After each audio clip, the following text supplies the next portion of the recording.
sports fan has an opinion. Well, these are ours.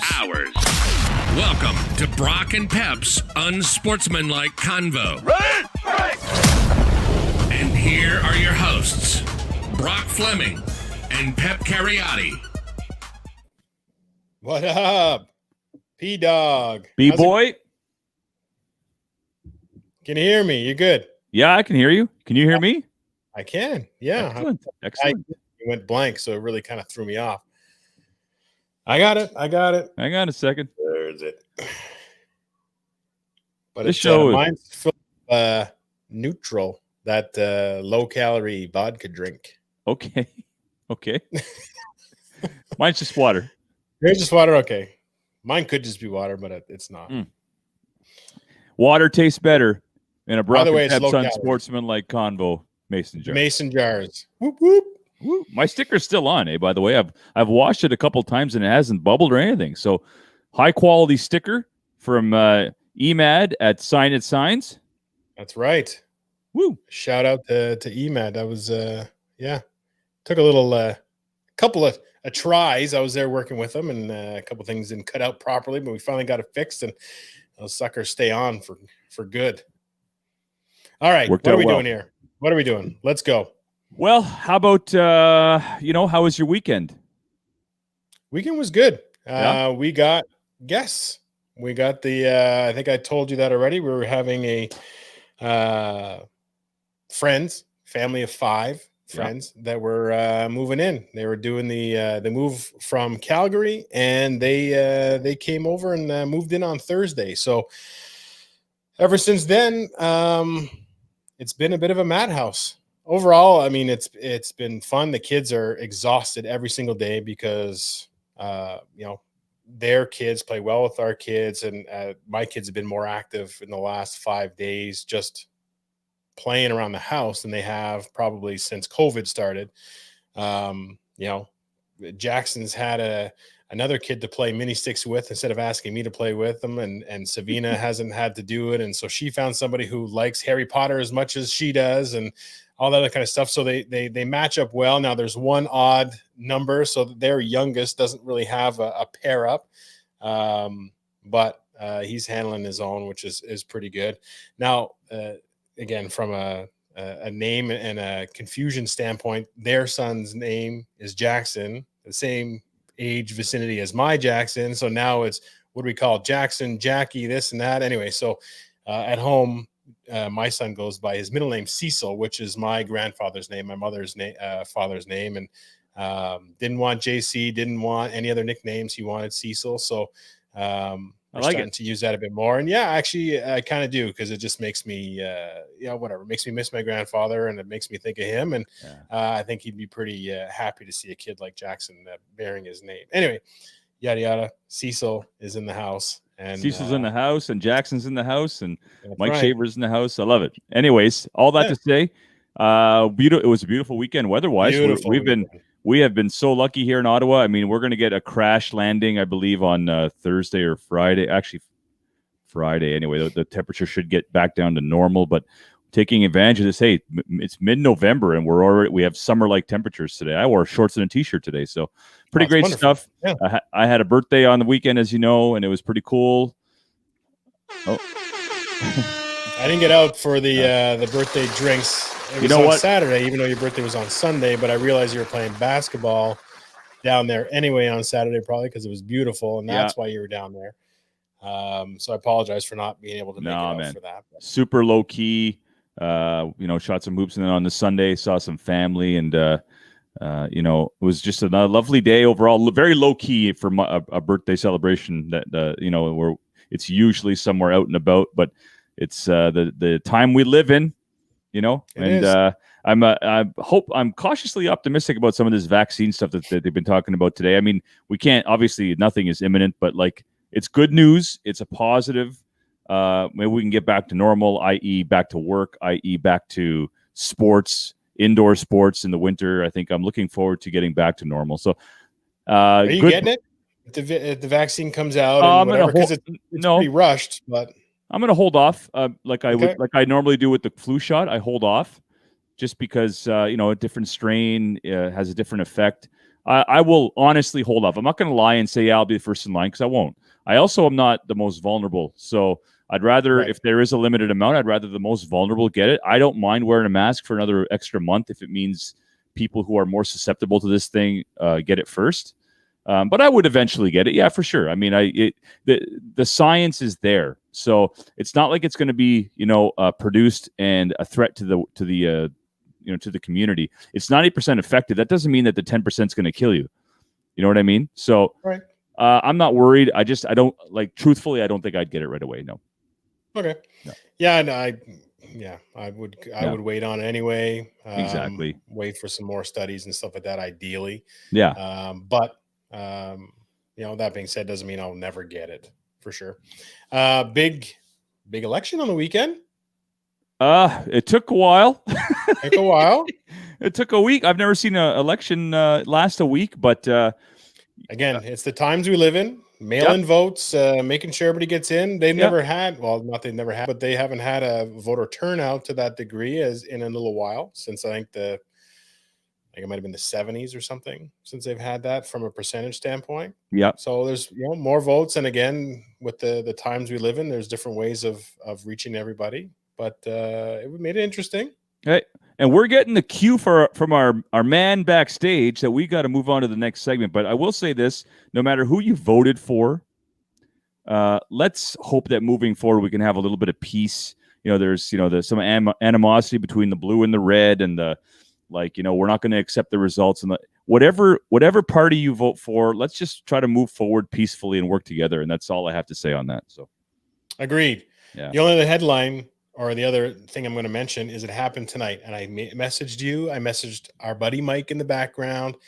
Actually, almost everybody I knew at the time. My agent sent me this picture, and I got super pumped about it. This was on the Montreal Alouettes bookstore boutique site. It was a game-worn 2000 jersey from, the Bears My Name. It's the game-worn jersey. And it didn't take more than about 20 minutes before my dad snagged it up and told me he already bought it. So it's off the market. This is actually a screenshot. You can't go back online and see it. But whatever. It made my day. And so I got this jersey coming. I don't know if I'll get it framed or something like that, whatever. But it's kind of nice. I didn't get a chance to take one of the helmets or anything like that. So I kind of regretted not getting something, and then this just happened to show up, and he said, "Hey, look what I saw on the boutique site," and I only had to wait 20 years to get 40% off. Anyway, okay, that is cool. It was kind of fun, to say the least. Yeah. All right, we're moving on. Music. Cue the music. All right, here we go.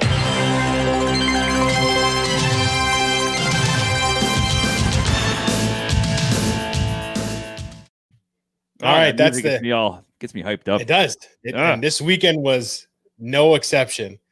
SEC on CBS. It was the world's largest tailgate party, no longer called the tailgate party, formerly known as the tailgate party. Now it is a social distancing gathering of some sort in Jacksonville that includes 2 football teams, something to that effect. But I'm going to start Florida, Georgia. Florida was ranked number 8 in the country. Georgia, number 5. This is an SEC East matchup. Basically figure out who's going to win the SEC East, or who'll be on the direct line to win the SEC East and likely face Alabama in the SEC championship. Georgia came out of the door, first play of the game, ran the ball, off tackle left, tripped tight ends of some sort, confused Florida. The guy took it 75 yards to the house. Not a great start. They scored again. I think it was a pick 6 to score the second touchdown. Anyway, Georgia was up 14-0 in, I don't know, it was, I think 9 plays, maybe max. 14-0. Kyle Trask, Heisman finalist candidate at this point. Some might say he's the front runner.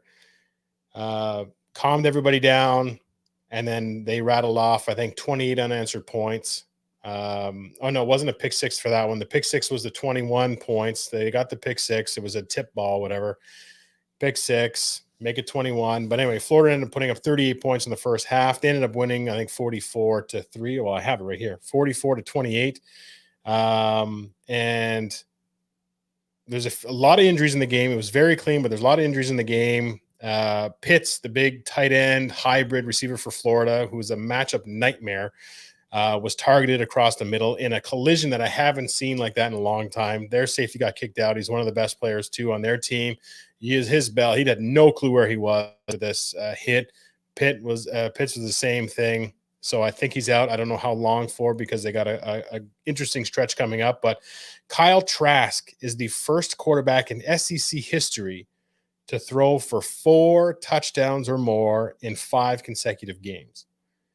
That's impressive. He had tied it before, and that was Dak Prescott that he had tied before, and Johnny Manziel that he had tied. They both had 4, which as college players were phenomenal. Also, his last name is Trask. Trask. I don't know if you remember the movie Scent of a Woman. The headmaster at the school, he was Mr. Trask. Mr. Trask. When Al Pacino. There's a connection for you. You remember that Al Pacino that speech that he gave? You're out of order. I remember you giving that speech. All right, exactly. Anyway, Mr. Trask. Anyway, also, the second touchdown, I have a note. It's the Marcus Roseme Jack Saint, who scored the second touchdown for Georgia. He's the receiver that went in, and as he went in, he broke his leg. And if they slow-moed it down about 3 times to check to see if he was in the end zone when he went down, and the slow-mo of his broken leg, I felt so bad for the guy. I can't. It was brutal, but he was the one that scored the second one.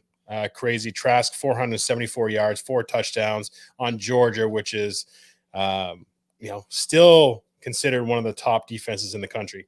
All right. The other main game was the Saturday night game where we ACC matchup that people actually gave 2 craps about. Clemson at Notre Dame. So number 1 at number 4. This sucker went back and forth. Now, keep in mind, Trevor Lawrence was not playing. It was DJ Uiagalelei, which I think I pronounced properly.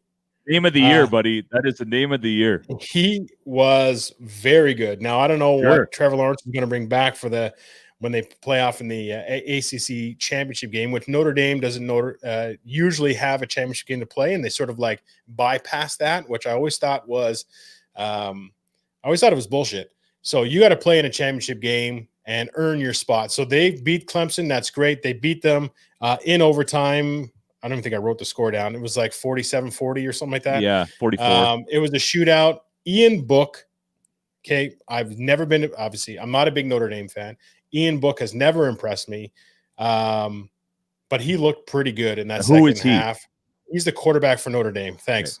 Okay. Ian Book is the quarterback for Notre Dame. He fumbled the ball at one point going into the end zone. There was the tight end, the freshman tight end for Notre Dame, his name is Michael Mayer, not Michael Myers, but Michael Mayer. And every time he catches the ball, they play the Friday the 13th team in the stadium. It's kind of funny. Anyway, he dropped the ball. That was an easy touchdown. So Notre Dame should have been up a little bit higher, but ultimately went to overtime, and Ian Book bringing them back to tie the game, to put it to overtime, was fairly impressive. I didn't think he had that in him. Notre Dame ended up winning it. There was some clock management issues by Clemson in the last 2 minutes where there really shouldn't have been as much time left on the clock for Notre Dame, but there was Etienne, like their star running back, goes out of bounds. Anyway, questionable calls there, but Clemson will clean it up before next time. So I would be hard-pressed to see Notre Dame. I'd be very impressed to see Notre Dame if they beat Clemson twice. I will give Notre Dame as many props as I possibly can. I don't see it happening, but if they do beat them twice in a season, I will eat my words. Was Book the quarterback last year with Chase Claypool? Yep. Excellent. Yeah, but he wasn't. He's a lot better this year. Excellent. Other than that, there's a few other games that came to mind or that I watched. The USC-Arizona State game. That was a 9 a.m. start Pacific time. 9 a.m. Who wants to play football at 9 a.m. who isn't an 8-year-old tyke in Ottawa? Right. So these guys are playing, no idea why, but they started at 9 o'clock in the morning. Arizona took off on them. They were up 24-14. And they have some ballers. I told you not to overlook them, but USC, I got to say, came back. They had 2 fourth down conversions that were touchdowns. One was even tipped. Like, just everything went their way. They ended up winning 28-27. But there's a running back, Rashad White for Arizona State, that if you watch him, he's like a young Kamara. Like, it's hard pressed to kind of see who he fits in, but his running style is beautiful. And their quarterback, Jaden Daniels, is he reminds me of a Vince Young style, like that long, lanky, can run like a deer. So keep an eye out for them over the next little while. And then Keaton Slovis, who's the quarterback for USC, ended up having a great game after a couple of lucky catches, I guess, 381, 2 touchdowns. Anyway, they came back 28-27. Indiana, shout out to who? Shout out to my brother-in-law, who is one of the directors at USC for the athletic department. So he's had he's had his hands full with some of the stuff that's gone on there. So good stuff. So you say, but we haven't been to a game yet. Anyway, okay. Indiana beat Michigan 38-21. People are asking for Harbaugh to be fired, but it's 2020 and there's so many wonky things that you just don't do that this time. Sure. If it happens again next season, then I see Indiana's having a good year. I've been kind of following there. Having a very good year. They're ranked quite high. It's a notorious basketball. Program at that school. I think football kind of falls second when it comes to that. So yeah, good on them. They're having a great year. I was this close to going to Indiana, and then they fired all their coaching staff. Indiana, really interesting. Yeah, they were kind of the lead on that. But anyway, played very well. They beat Penn State. Now they beat a fairly weak Michigan team from what we're looking at. But Indiana is the one who's going to compete with Ohio State in the Big Ten East, and we'll see how that game turns out.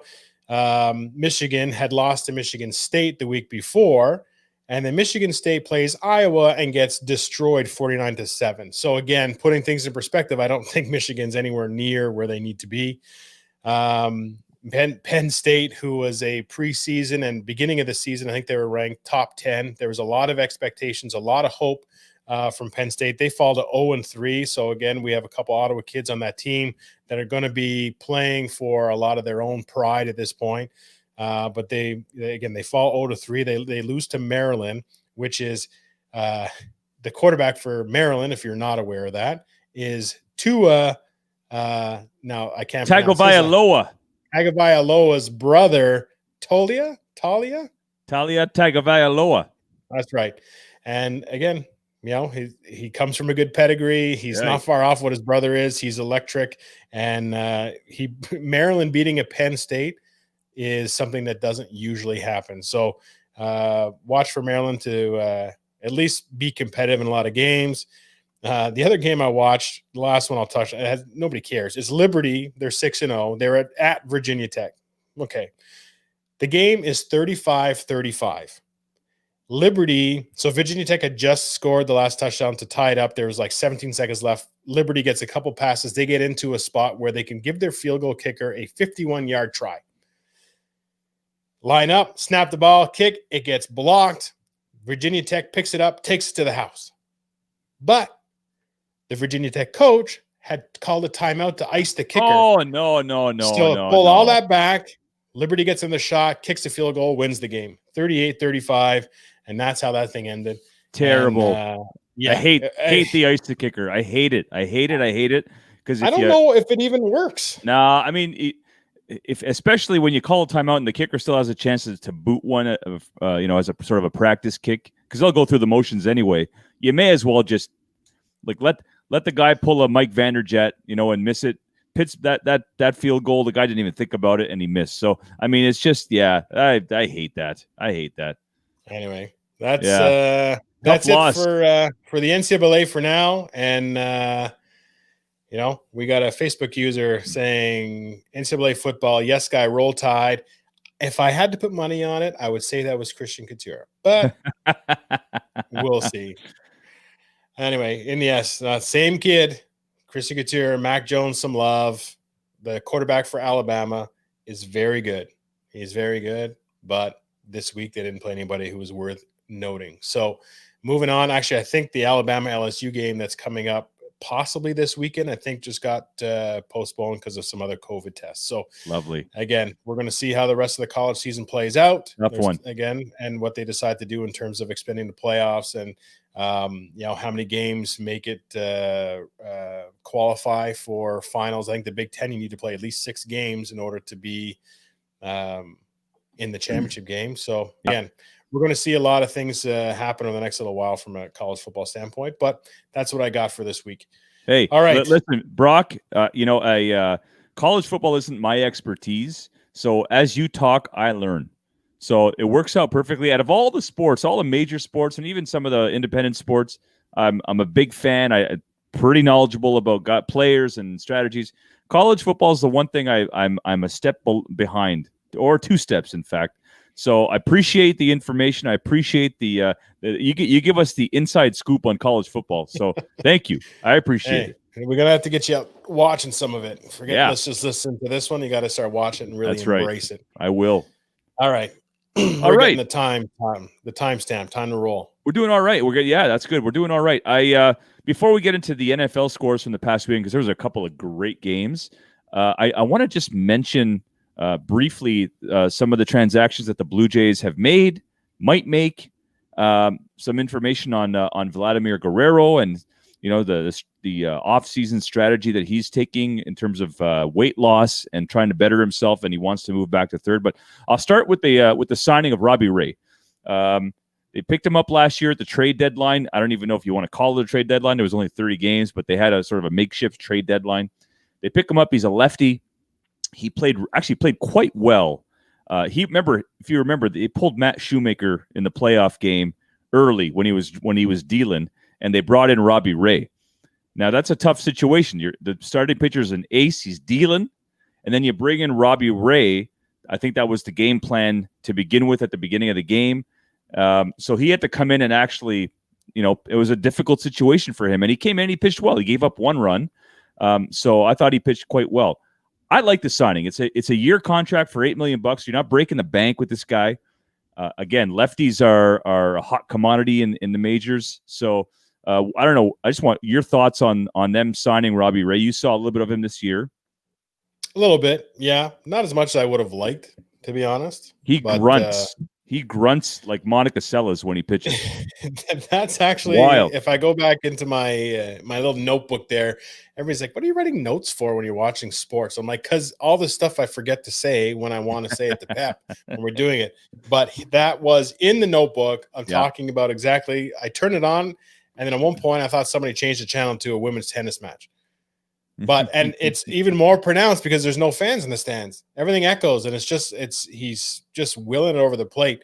But it was effective, and his pitching style is effective. I like the energy he brings. Again,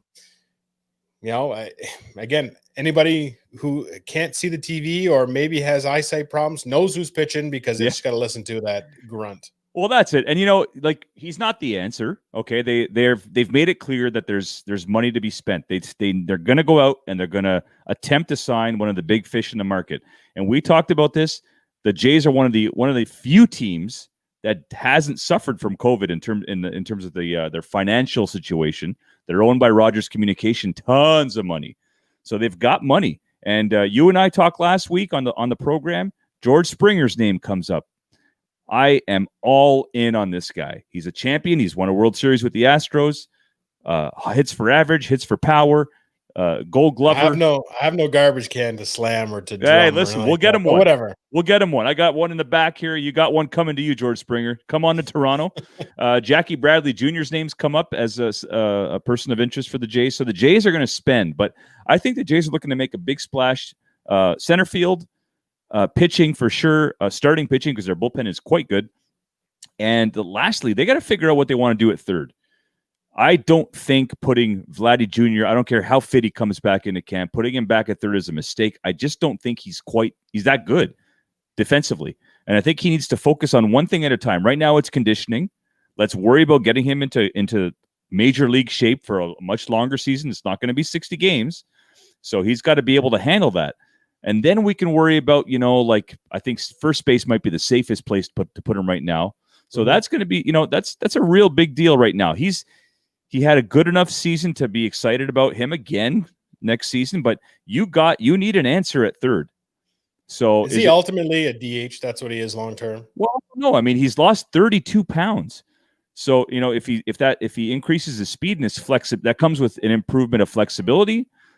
fielding grounders, chasing down pop flies in foul territory. I mean, he struggled with that this year. He struggled. He dropped a couple of foul balls in foul territory. I mean, you just can't do that as a professional. So anyway, all that to say, I'm looking forward to seeing Vladdy, the new Vladdy, come in with a new attitude and someone who's taking care of his body. It's important to take care of your body nutrition-wise. If someone's built naturally big, that's fine. That's fine. I get it. If you're naturally big, that's cool. That's who you are. You're used to your body. That's how you've learned to play your whole life. But Vladdy, by his own admission, has had a bad diet. He eats poorly. He said this, and he knows it. And for him to come into the locker room and say, guys, I let you down. I really dropped the ball this year in terms of my conditioning. Watch me. And he went out there and he lost 30 pounds. Good for him. You think he lost the weight so that the gun would fit better in his waistband? Come on. That is so. You know what? That image really upset me. I mean, it's the Dominican Republic. Oh, hey. You got. I'm not saying anything about it. Yeah. I'm saying, oh, look at this guy walking around like a thug. He was walking on biggest stairs. Baseball stars who lives in Dominican got shot multiple times. Yeah. It's not an easy country to live in, especially if you're a guy who's loaded like Vladdy is. So unfortunately, that's the way of life over there. And, it's if it was in the Sky Dome and he's going down to eat at, whatever, a Starbucks to get a coffee and he's got it hanging out of his pocket, that's a different story, but he's not. So, and he wasn't flashing it with a wad of cash. Like, it was just him going down. So anyway, it was a total non-story for whatever media outlet to post it and try to start something. Shame on you. Like, it's really, come on. But it's got to be more comfortable now that he's lost the weight. So anyway, that's good. Hoping the Jays get to play in Sky Dome next year. Personally, although Buffalo treated them well in terms of the building and a lot of the players were used to playing there, they hit a ton of home runs. I do want to see them back in Sky Dome, and I do want to see some fans back in the building. I mean, we got to learn to live with this COVID stuff, and we're seeing fans enter every major stadium across North America right now. The Raptors face the same issue. The Raptors right now, there's talk of them playing in Newark, New Jersey at the Prudential Center, the old dump that the Devils used to play in. Now that Nashville has come up as a possible home for them to play their home games. I mean, they're the Toronto Raptors. I want to see them at the ACC. How do you feel about that? Does it matter if there's no fans? What's your thought? Well, I mean, I want to see things get back to normal. That's what I want to see, and that's where the fans come into play. I want to take my kids to the ball game before they're too old to want to hang out with dad. I want to go.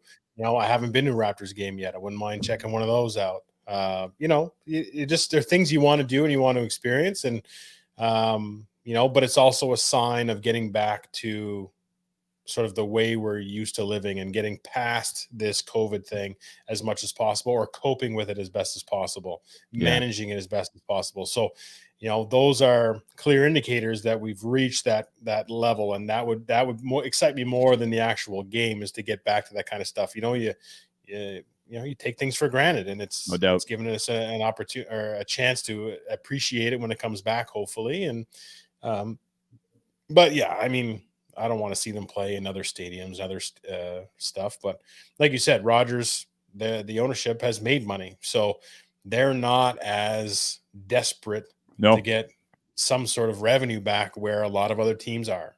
So I will say this, it's one of those situations right now with the Raptors that the NBA just agreed to a shortened 71-game season, which will start December 22nd. All right. So there's the offseason. It has begun. Like, normally there's a little bit of time for teams to assess their own free agents, check the market, all that good stuff. The Raptors now, well, every team really, is basically, they got to start putting their team together. I mean, the December 22nd is a month and a few days away. You kidding me? Yeah. So we've got the Raptors are picking. I don't know where they pick. The draft is next week. So we're going to see some wheeling and dealing. There's no sure shot guy in this year's draft. LaMelo Ball seems to be the name that keeps coming up. But Minnesota Timberwolves, I think, pick number one. There's talk that they want to trade. I think Golden State picks number two. I think there's talk of them wanting to trade out of that pick for a ready-made player right now. I don't know what's going to happen. It's not a great draft this year in the NBA. The Raptors have some free agents of their own. Serge Ibaka, guys are going to want it. The Lakers have already expressed an interest in him, so they got to make some decisions on Van Vliet. And anyway, we'll see what happens. The NBA it's going to be boom, boom. It's going to be hot and heavy in the next couple of weeks, Brock. So we're going to stay on top of that and make sure we inform our fans. We got some corrections. Brought from the booth here. Yeah, so I got corrected. The voter turnout is the most for the U.S. elections, the most since the 70s, actually more likely since 1968. Pierre, you've been corrected. The Vladdy's lost 32 pounds, but the 32 is 12 since the season end and 32 since summer camp. So not since the end of the season. And the last correction that our producer Mike has put out is that I said my house is a bit of a madhouse with 5 kids. No way that's true. So he's probably right. And he gave us the last second to that's all the time we have for the miscellaneous sports. So if we're getting into the NFL stuff, it is time to go. Now I don't have a video for the NFL. I'll have to figure that out. All right. But I'll put that together before we go live next week. All right. NFL. First couple of topics. Pittsburgh Steelers 8-0. I'm not bringing them up because they're my favorite team. They are the best team in the NFL record-wise. From a production standpoint, from the passing the eye test, they don't appear to be the best team in the NFL. There's still some issues on the offensive end. I think their defense has kept them in every single game. Now they're dealing with COVID. Vance McDonald's tested positive for COVID. So because of that, they've had to put Jalen Samuels, he's their third down running back, and Ben Roethlisberger on the COVID list. I'm not really sure what that even is.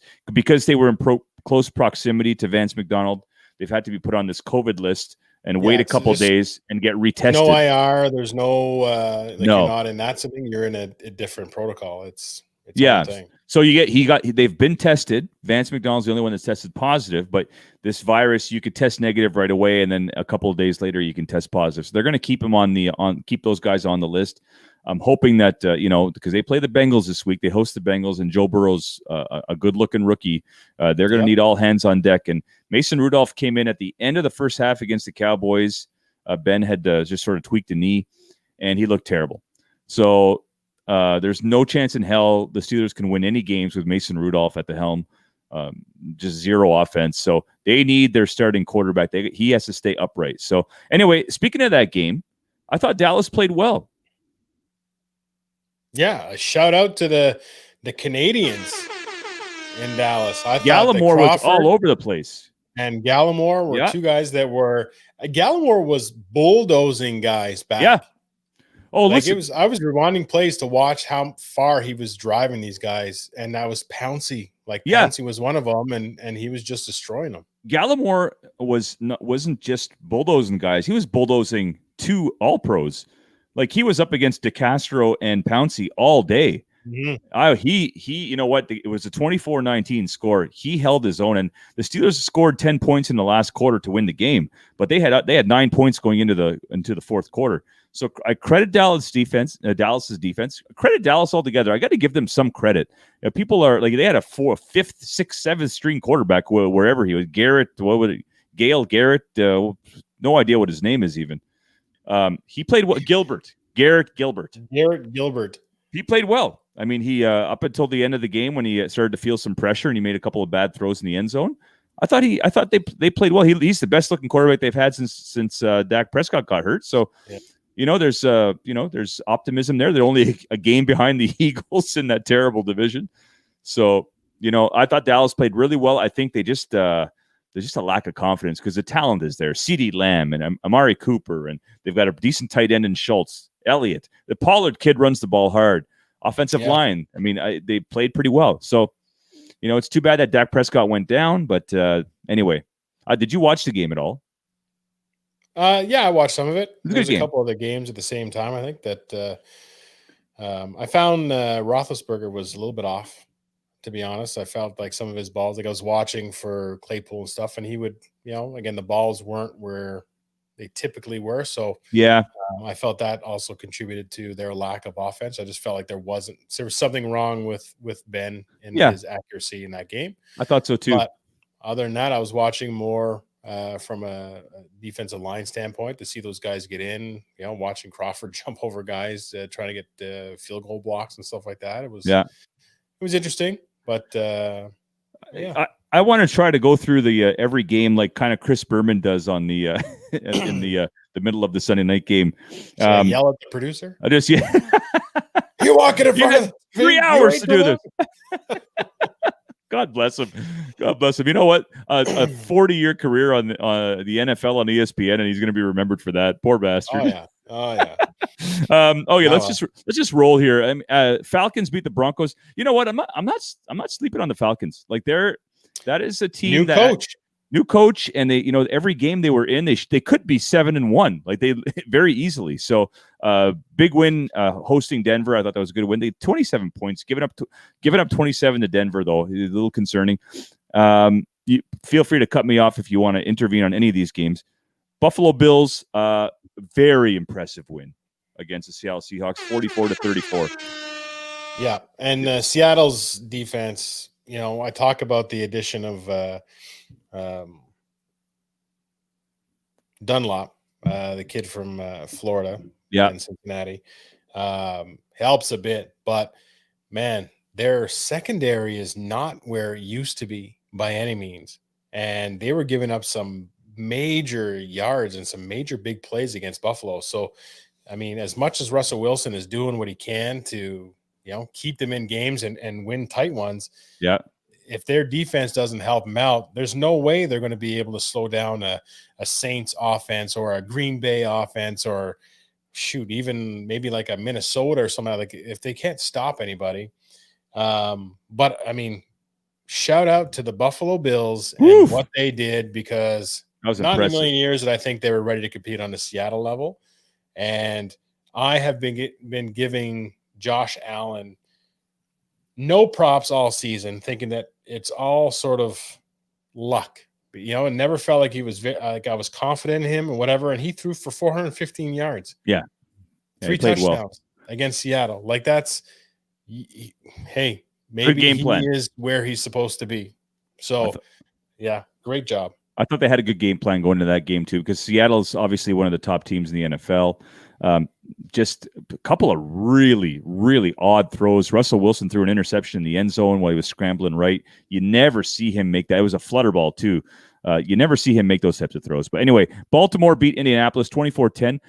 Good game up until the end. It was a very competitive game. Baltimore's tough. They're going to be a handful. The Texans with another win, like here another situation with the coaching change.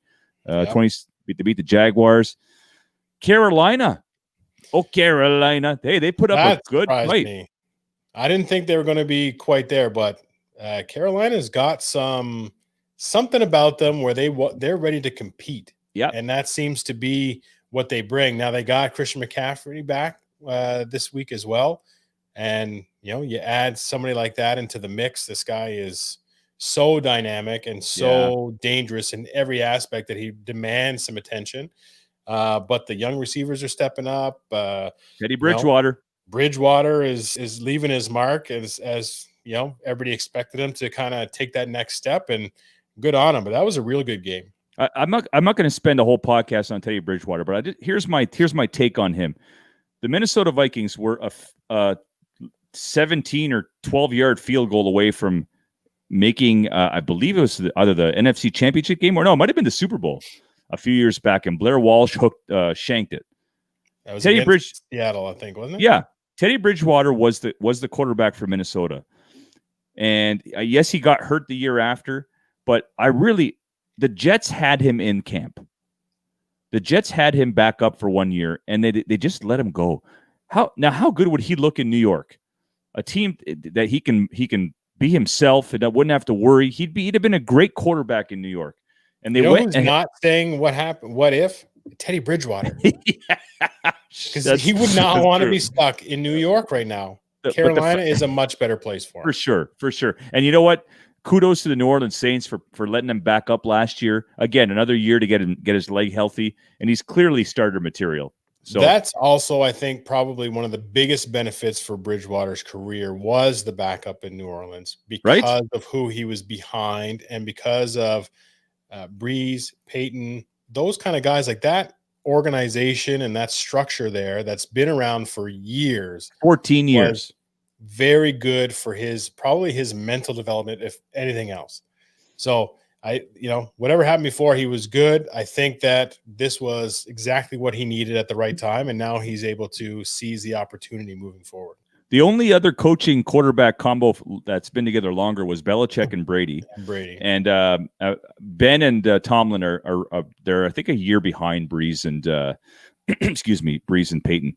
But I mean, just such invaluable when you're in a system that's how they do it, and this is how we run things. And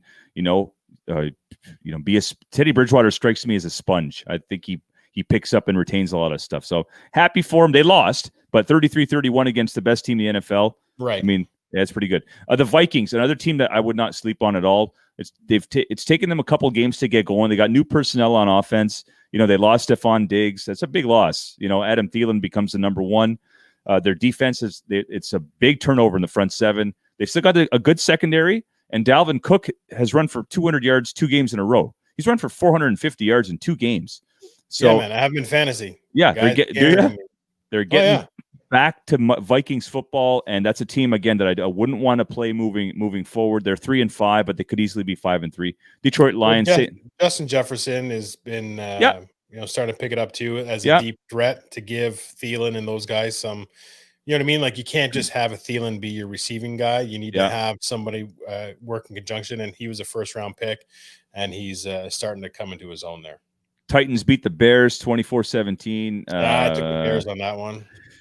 Bears stink. They're on the road. They just stink on offense. It's too bad. They're 5-4, but if they had any kind of offense, because that defense is really, really good. So it's a shame that the Bears have to struggle through another anemic offense, no offensive line whatsoever. I feel bad for them. Nick Foles is not mobile, so their offensive line is just going to get him killed. Giants, 3-point win over Washington. They played very, very well against Tampa the week before. They're starting to come around. You said their offensive line played really well against Tampa. Are we seeing a change a little bit in New York? It's taking them a while. What do you think? I don't think it's at that stage yet. They're a much better run blocking offensive line than they are a pass blocking offensive line. So if they can get the lead and keep to some game plan where they're running the ball a bit more, short passes, let Jones run a bit, then I think they're in there. If they fall behind, I think that the pass rush, like a Chase Young and those kind of guys, will expose some deficiencies at the offensive line. But that being said, again, I thought maybe Washington would sneak one out because, when you come off of a real big win or a real close game against a top team, sometimes there's a letdown game afterwards against a team that you should beat. So I thought maybe Washington would, but then, in true Washington fashion, I guess, another quarterback suffers a gruesome injury where Kyle Allen goes down with a pretty gruesome ankle injury, I guess. Yeah. Now opens the door for Alex Smith to be the starter. So 300-yard game.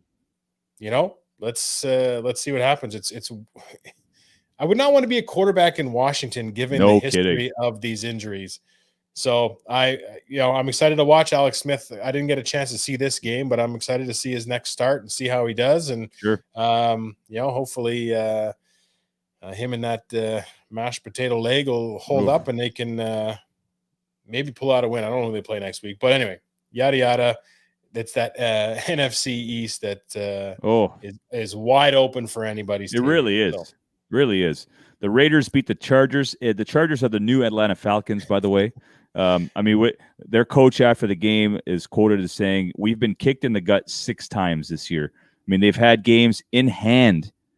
And, again, it's a young team, rookie quarterback, nicest uniforms in the NFL, brand new dome. There's a lot to be excited about if you're a Los Angeles Chargers fan. But, this year they've let too many games slip away. I don't know if they can recover. We'll see. I mean, they're 2-6. They could technically be like a 7-1 almost. Absolutely. Absolutely. And it's just, what they want to avoid is a situation like Atlanta, where Dan Quinn was the head coach, and the mentality, the culture just becomes, well, it doesn't matter how much we're up, we're going to lose this game. So you got to tread cautiously if you're the San Diego, if you're the Los Angeles Chargers. Hey, you put it on record, you will not call them the Los Angeles Chargers. So I don't want to. San Diego Chargers. San Diego. Stay classy. We talked about the Saints. They destroyed Tampa Bay. I mean, I don't even know. Just completely dismantled the Tampa Bay Buccaneers on Monday night. Was that a Monday night game? The Antonio Brown effect. It was Sunday night. Sunday night, right. The AB effect is in play. First game back. And Brady has a look on his face that he has no idea what's going on and what happened. And I think he's half the game. I watched his facial expressions, and I think he's just like, how am I going to let this guy back in my house? Like, how do I – this is wrong. How do I kick him out and say, you know what? I'm going back to last week where we were on a roll. Yeah. There's only one piece to change since then, and you're it. Every expert picked Tampa to win that game. Yep. They thought that they were moving the right direction and that AB was going to be that another piece in the offense. It's just like now it's just going to get unstoppable.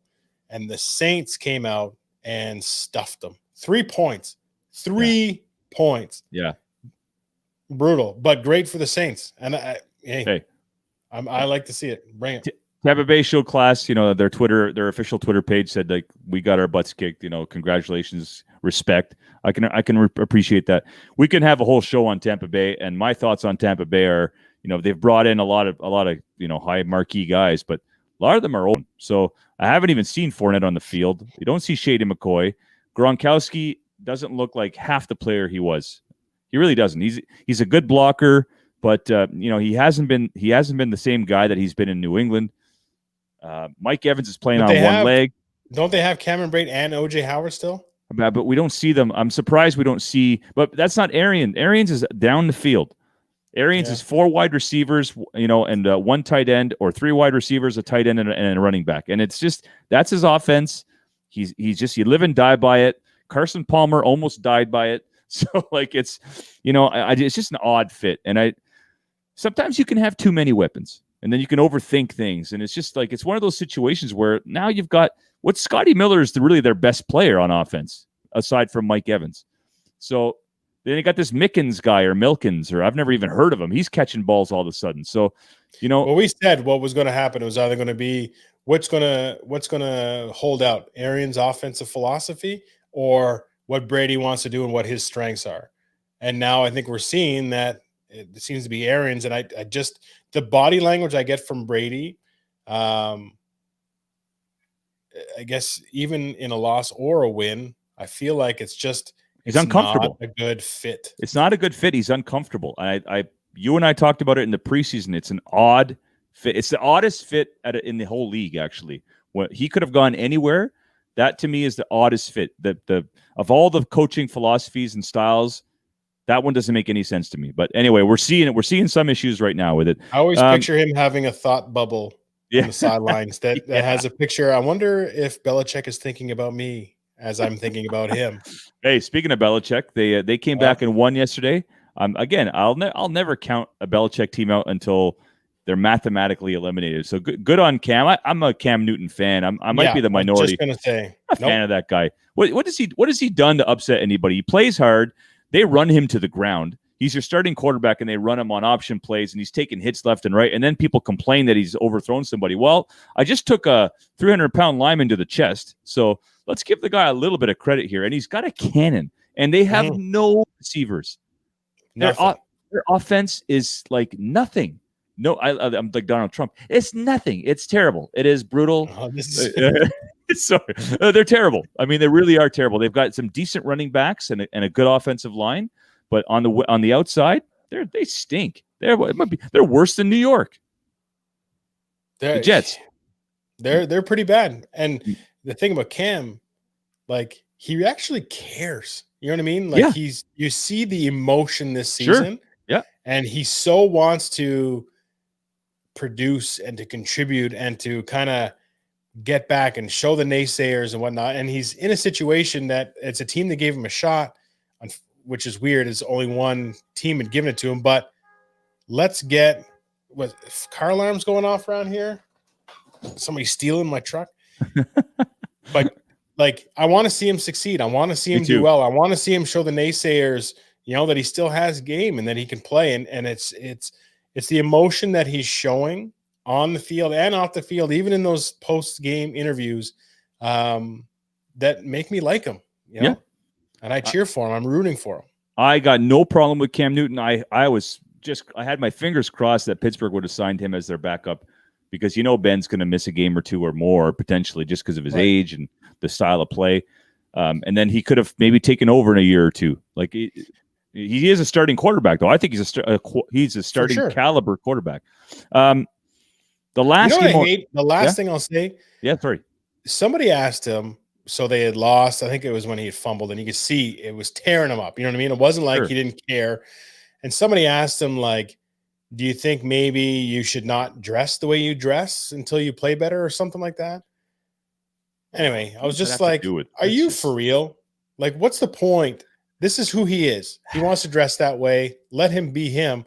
He's not – this isn't affecting his play on the field. This isn't – anyway, it was a stupid question from a stupid person at a stupid time that is now making me talk about it. But I think it's stupid. You're not listening to our show, but if you do, I think it was a dumb question. Yeah, don't be a jerk. Let the guy live his life. He's not doing anything wrong, and I wish you the best, Cam. Yeah, I agree with you there. The last game, which I thought was the game of the week, look, the New York game was good, close, but this game was awesome. The Dolphins and Cardinals was an awesome game. Ooh. And I think we're seeing a glimpse of the future with Kyler Murray and Tua Tagovailoa. They remind me of, if you combine them, they might remind me of Russell Wilson in one body. And if they get half as close to being as good as Russell Wilson, I think both of these franchises are in good shape moving forward.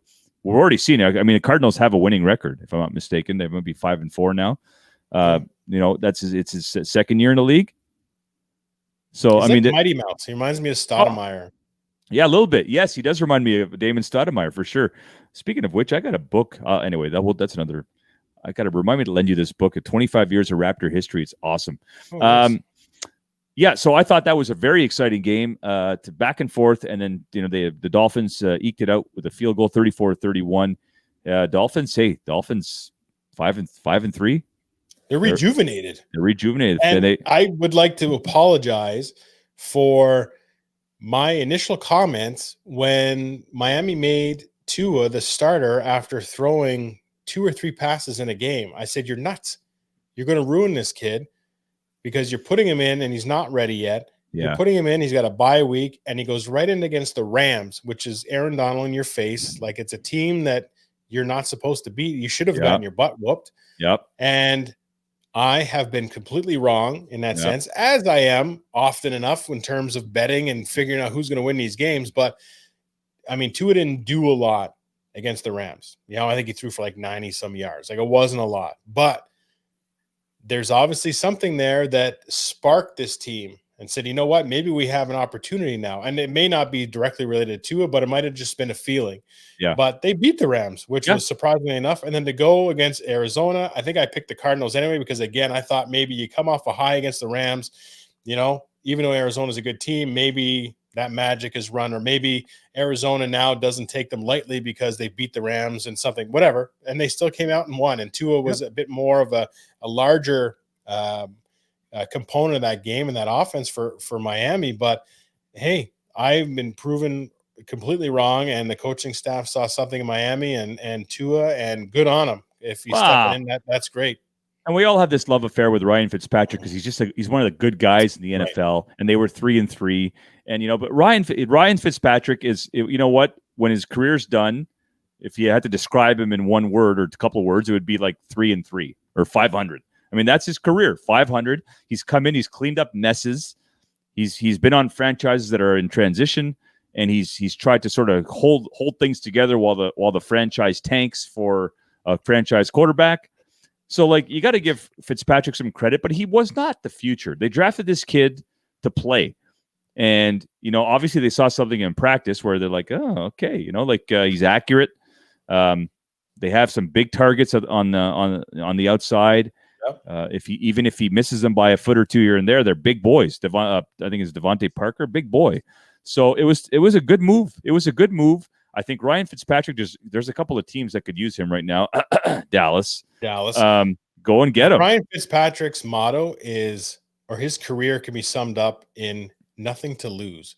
Every time he's in, it's a situation where he's got nothing to lose. Let it go. He's the John Kitna of the modern NFL. Like, it's just like nothing to lose. Go and gunsling it and do what you got to do. But anyway. For the record, I like the Dolphins' current uniforms. Don't go back to that Miami Dan Marino era crap. Put the helmet on the Dolphin, for crying out loud. They took the helmet off, and you might as well be. All I picture is Marino and Ace Ventura and him doing the Dolphin sound and whatever. Like, that's just. Anyway, stay where they are. We are winding down. We wanted to get to what we thought are the most impactful trades in sports history. A very interesting conversation, very interesting list. We'll save that for another podcast. I will say this, though: if you want to have a chuckle, go and check some of the NBA's new city jerseys for the NBA teams. Some of them are pretty hideous. Specifically, the 76ers. 76ers one is just the ugliest thing I've seen. It's stupid. But the New Jersey Nets in the early 90s, they decided to go with a tie-dye road jersey. And Derek Coleman was on that team, Drazen Petrovic, Chris Morris. So they had some players. They went with a tie-dye team. I'm not sure if you remember that style. It was awful then, and it's awful now. But New Jersey, or a.k.a. Brooklyn, is now bringing it back for their city jersey. They won't wear it very often. It's usually 3 or 4 times a year. Pretty hideous. It comes with the parquet court too. Just awful stuff. So parquet court. Stick to what you know, guys. Keep it simple. Philadelphia, you could have had the best. Barclays era, they had some of the best uniforms in the NBA, and you're pulling this crap. Retro sells. People will spend top dollar on retro anything.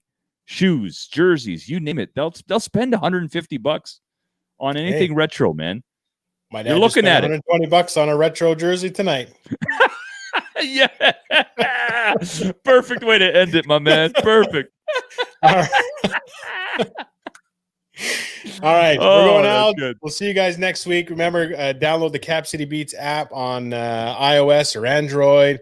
Bookmark the capcitybeats.ca website, which will be the video. So there's a TV show link that it brings us to our show. But we're 1 week away from starting live. It'll be the same exact time that we're doing tonight. So we figured we'd give it a shot. But we'll see you guys next week. And we are going to go out to a song that I really enjoy from Power. It's called Monster. Like it. Have a great week.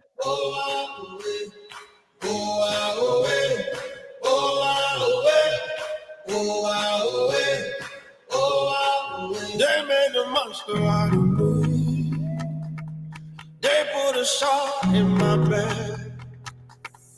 They get me to the count of 3. They set the house on my tracks. They made a demon out of me. Then they put a cross to my face. They put a circus out for me. 'Cause I got some blood on my hands. But they would see me running from me. I'll be laughing while you're running. Oh, you won't see me when I'm coming. I'll be the monster you've been wanting. Oh.